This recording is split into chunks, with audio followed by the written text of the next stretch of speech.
তাই দেখি দেখি।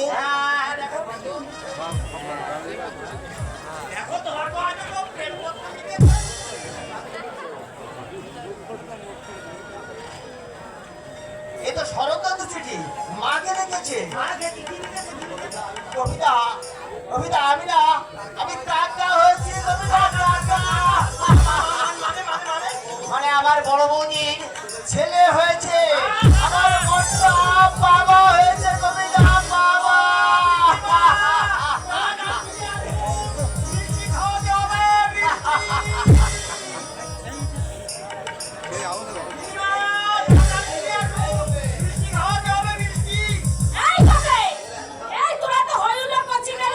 কেন করবো না বৌদি, কেন করবো না?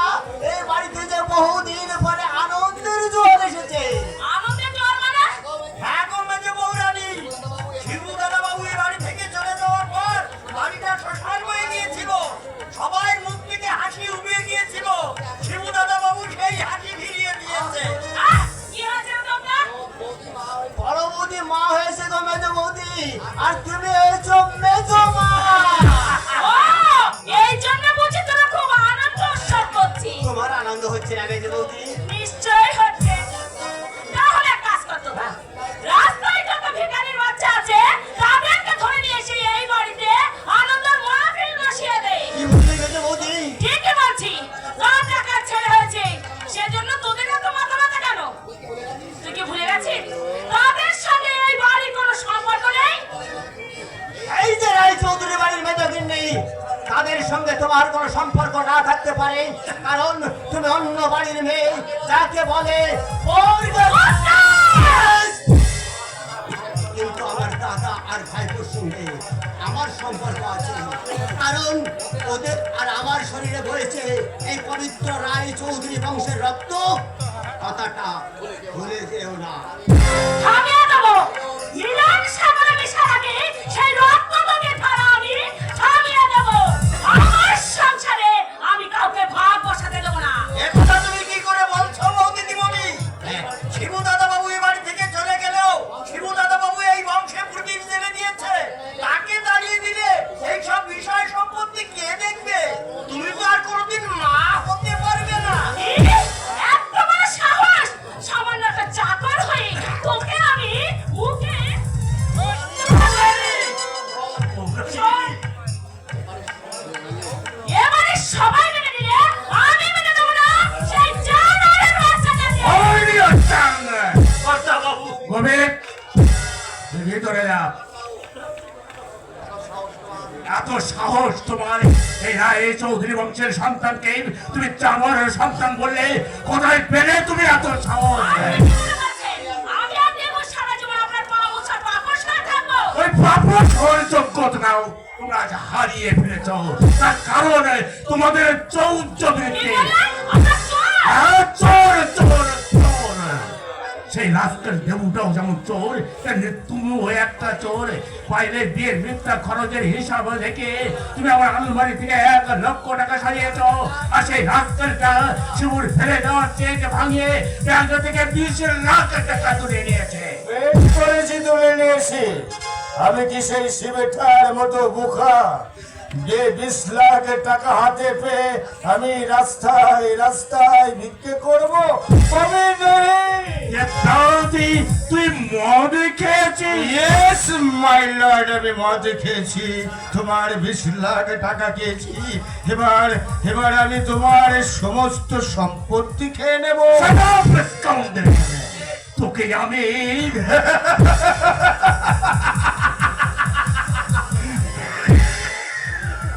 কিচ্ছু করতে পারবে না। এটা তোমার আইনের আদালত নয়, আর আমিও কোনো আসামি নই। এই সংসার আদালতের তুমি স্রেফ বাবা, আর আমি তোমার একমাত্র ছেলে। হ্যাঁ। নিজেকে তুই আমার ছেলে বলে পরিচয় দিবি না, আর আমাকে তুই কোনোদিন বাবা বলে ডাকবি না। তোদের দুজনকে ঘিরে আমি একটা বিশ্বাসের পাহাড় তৈরি করেছিলাম, কিন্তু তোদের লোভ লালসা স্বার্থের ডিনামাইট দিয়ে আমার সেই বিশ্বাসের পাহাড়টাকে ভেঙে টুকরো টুকরো করে দিয়েছে। আমি তোদের কাউকে বিশ্বাস করি না। আমার এত বড় কথা শোনার পরেও তুমি এই বাড়িতে দাঁড়িয়ে থাকবে? চলো চলে যাব সন্ধ্যা, কার ভয়ে চলে যাব? হ্যাঁ, কার ভয়ে চলে যাব? ওই দাম্ভিক অহংকারী চন্দ্রকান্ত রায় চৌধুরীর ভয়ে।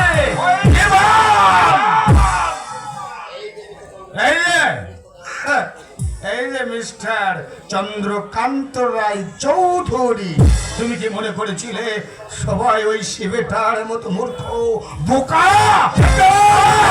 তোমার ওই ফাঁকা আওয়াজ এ ভয় পেয়ে বাড়ি ছেড়ে চলে যাবে না। আমি তাদের দলে নই। আমি তোমার হাড় খাবো, আমি তোমার মাংস খাবো, সর্বশেষে তোমার ওই চামড়া ছিঁড়ে আমি ডুগডুগি মারবো। তা তো মারবেই জননী, তা তো মারবে, কারণ তোমার সবটুকু ভালোবাসা যে তোমার ওই সৎ ছেলে শিবিকেই তুমি দিয়েছো জননী। ও মা, আমার জন্য তুমি তো একটু রাখনি, একটু রাখনি। ওই ভদ্রলোকের মতো শুধু দিনের পর দিন তুমি আমার সঙ্গে অসৎ ব্যবহার করেছো, একটু সুযোগ দেওনি, একটু আদর করনি, একটু ভালোবাসা দেওনি। কিন্তু তোমরা কোনোদিন ভাবতে পারোনি তোমাদের সেদিনের সেই ভুল আজ তোমাদের বুকে শুল হয়ে দেখা দেবে। বুক শুল।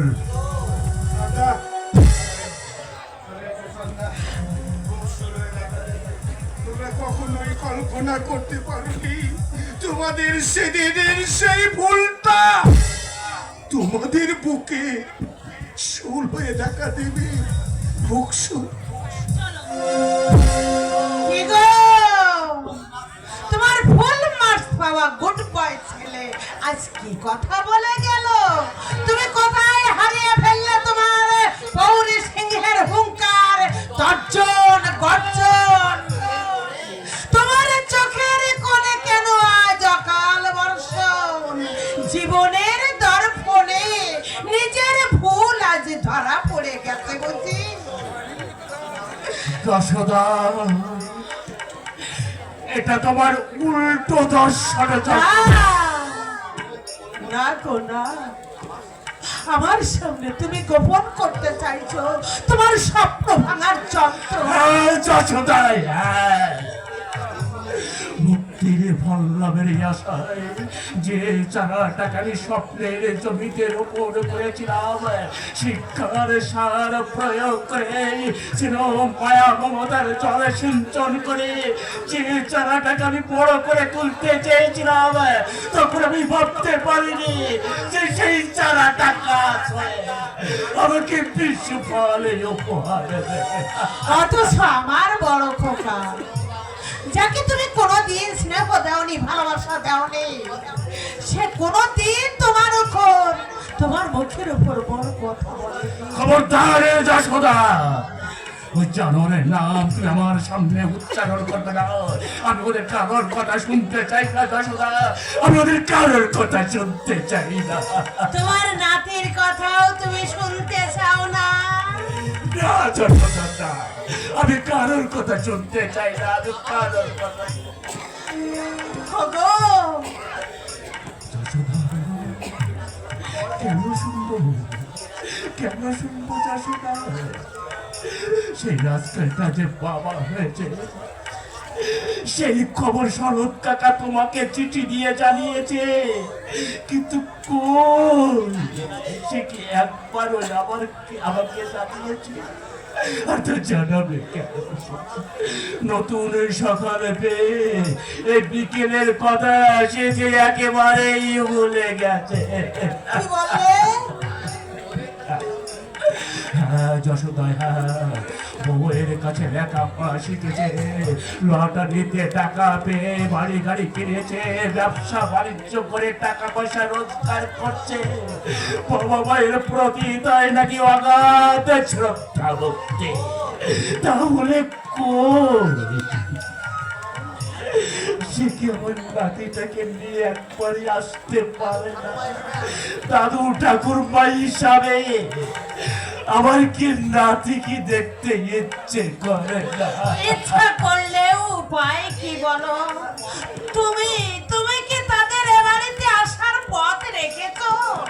তারা যদি এ বাড়িতে না আসে তার জন্য তাদেরকে তুমি দিব্যি বেশ করেছি দিব্যি দিয়েছি। আমার ছেলেকে আমি যা খুশি তাই করবো, তাই বলে তোমার এই ডাক্তার আমি সহ্য করবো না। কি বলছো তুমি? ঠিকই বলছে। তোমরা শুধু আমার বাইরের রূপটাই দেখেছো, আমার অন্তরটা যে ধূপ হয়ে পড়ছে সে খবর তুমিও রাখো না, আর ওই রাস্কেলটাও রাখে না। বুঝবে, এবার বুঝবে ও বাবা হয়েছে, এবার বুঝতে পারবে বাবা ওর কি জ্বালা, বাবা ওর কি যন্ত্রণা। তোমার এই জ্বালা যন্ত্রণা তুমি উপশম করতে চাও না? চাইলে সব কি কিছু পাওয়া যায় যশোদা? কেন পাওয়া যাবে না? চলো না, তুমি আমি গিয়ে বৌমা, খোকা আর আমাদের দাদু ভাইকে দেখে আসি। যশোদা, তুমি ভুলে যেও না, আমি চন্দ্রকান্ত রায় চৌধুরী। জীবনে আমি কোনোদিন হাঁটতে শেখেনি, আর কারোর কাছে আমি কোনোদিন মাথা নত করতেও শিখিনি।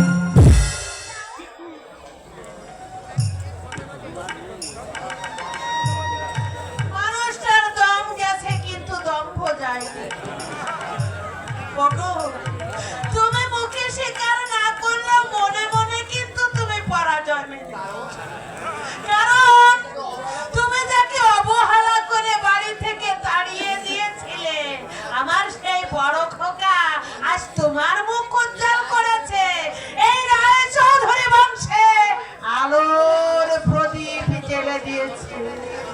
সেই আলোর সন্তানকে দেখার জন্য তোমার মনটাও যেমন খুগাইছে, তেমনি আমার মনটাও ছটফট ছটফট করছে। না না, আমি আজই খোকাকে ফোন করে বলবো, ওরে খোকা,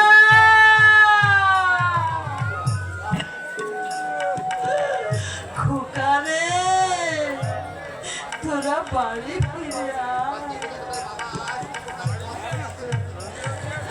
তোরা বাড়ি ফিরে আয়, একবার দেখে যা তোদের বাবা আজ কতখানি কষ্টে আছে, আজ কতখানি কষ্টে আছে, কতখানি কষ্টে আছে, কতখানি কষ্টে।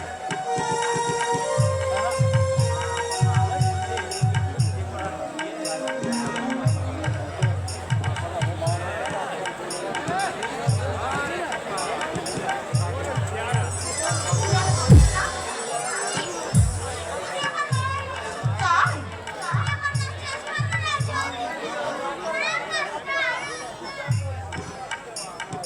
আরে বাহ, বাবুর সঙ্গে সব মনে আছে। আচ্ছা বংশরা, তোমার দাদু না মনে আছে? হ্যাঁ কাকা, হ্যাঁ বাবু, আমার দাদুর নাম নাম? মিস্টার চন্দ্রকান্ত রায় চৌধুরী। আমি নাম? আর আমার ঠাম্মার নাম মিসেস যশোদা রায় চৌধুরী। আরে বাহ, একেবারে সব মনে আছে। আমার দাদু আর ঠাম্মা কোথায় থাকে বাবা? বাবা, অনেক দূরে থাকে। আমার যে দাদু আর ঠাম্মাকে দেখতে ইচ্ছে করে, আহ, তাই জন্য বাবু মন শোনা। খারাপ করে। বাবা, ও বাবা, তুমি আমাকে দাদু আর ঠাম্মার কাছে নিয়ে চলো না। আমি বাবু শোনা, তোমার পাপাকে ডিস্টার্ব করো না। বুঝতে পারছো না তোমার পাপা কতখানি কষ্ট পাচ্ছে? নাদবো, আরে ও নাদবো, ও রাজের ভাইয়া, আমি শুভকে দেখছি, তোমরা বাবু সোনাকে নিয়ে ওর বন্ধুদের কাছে নিয়ে যাও। বাবু শোনা, চলো। তোমরা কথা বলো, আমি তোমাদের জন্য চা করে নিয়ে আসছি। দাদু। তোর নিশ্চয় বাবা মার জন্য মন খারাপ করছে রে। হ্যাঁ দাদু, বাবার জন্য আমার খুব মন খারাপ করছে দাদু। আমার মনে হচ্ছে ছুটি গিয়ে আমি আমার বাবাকে বলি, বাবা তোমাদের সেদিনের সেই অপদার্থ শিবু আজ তোমাদের আশীর্বাদে সত্যিকারে মানুষ হয়ে গেছে। জীবন সম্পর্কে যার কোনো ধারণাই ছিল না, সে আজ জীবনটাকে বুঝতে শিখেছে, জানতে শিখেছে। তাহলে আর দেরি করিস নে শিবু, তাহলে আর দেরি করিস নে। তোর মা বাবা আর ছোট ভাই তোতনকে তুই উদ্ধার কর। কারণ কি হয়েছে দাদু? রজতার কাঞ্চন পায়ের জীবনটাকে দুর্বিষহ করে তুলেছে, তাকে দিয়ে নোংরা কাজ করিয়েছে। তেমনি দেবনাথকেও তারা মদক করে তুলেছে, আর দেবনাথ চন্দ্রকান্তর বেশে কিছু টাকা নয় ছয় করে দিয়েছে। এরপরে সে ঠিক করেছে তোদের বেশে কিছু সম্পত্তি বিক্রি করে দেবে। তাই দেবনাথ তোর মা বাবার করে মানসিক নির্যাতন চালাচ্ছে। তোর চন্দ্রকান্তর দোষটা বলা ভীষণ কষ্টে আছে, ভীষণ কষ্টে আছে। না দাদু না, আমার বাবাকে আমি কিছুতেই কষ্টে থাকতে দেবো না। আমি ছুটে গিয়ে আমার বাবাকে আমার কাছে নিয়ে আসবো। আমার বাবাকে আমি তুই যদি কোনোদিন এই বাড়ির ত্রিসীমানায় ঢোকার চেষ্টা করিস, তাহলে তুই আমার মরা মুখ দেখবি।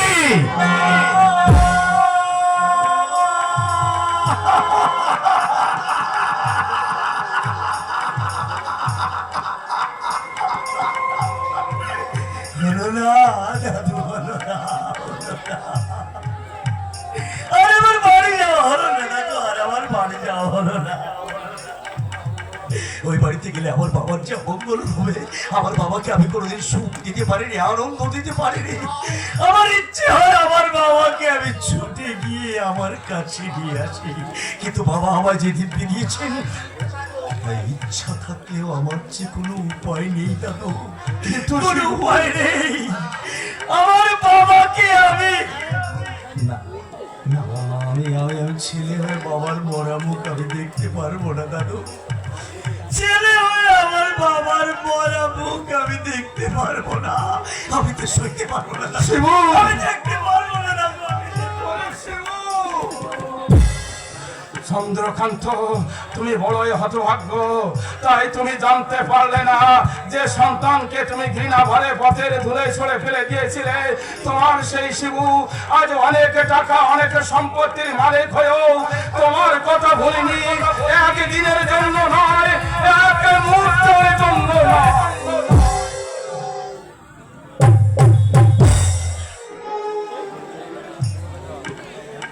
শিবু, শিবু, কে? শিবু, তুই এসেছিস বাবা? আয় আয় বাবা, তুই আমার বুকে আয়। তুই দাঁড়িয়ে আছিস কেন? আমার বুকে আয়, মানে তুই আমার বুকে আয়। কই, এখানে তো আমি কাউকে দেখতে পাচ্ছি না, কিন্তু আমার যে মনে হলো শিবু আমাকে বাবা বাবা বলে ডাকছে আর বলছে, বাবা তুমি বুকে বেরিয়ে আছো কেন? এক পলকের চট্ট আমাকে তুমি একটু দেখো।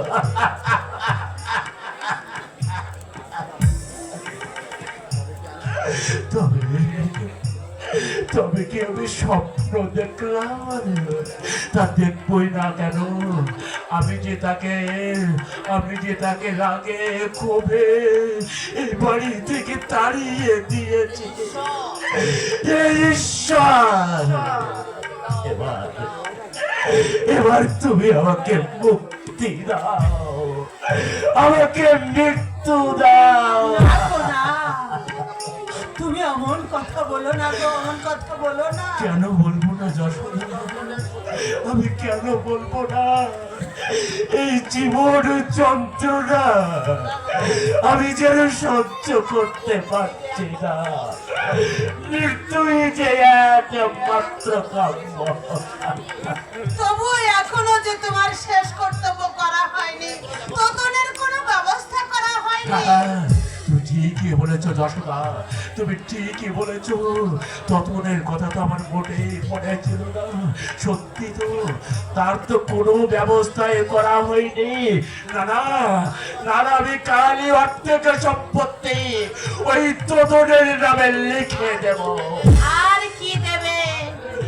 সব কিছু তো দেবই একাই শেষ করে দিয়েছে, বাকি আর আছে কি? কি দেবে? তুমি ভাবছো কেন যশোদা? তুমি ভাবছো কেন? আমি তো এখনো মরে যাইনি। সরকারি সুযোগ সুবিধার পেনশন ত্যাগ করলাম। আজ আমার নিজস্ব জমানো কিছু টাকা আছে, তাছাড়া কলকাতায় বালিগঞ্জের বাড়িটা তো রয়েছে। তাহলে আর চিন্তা কি?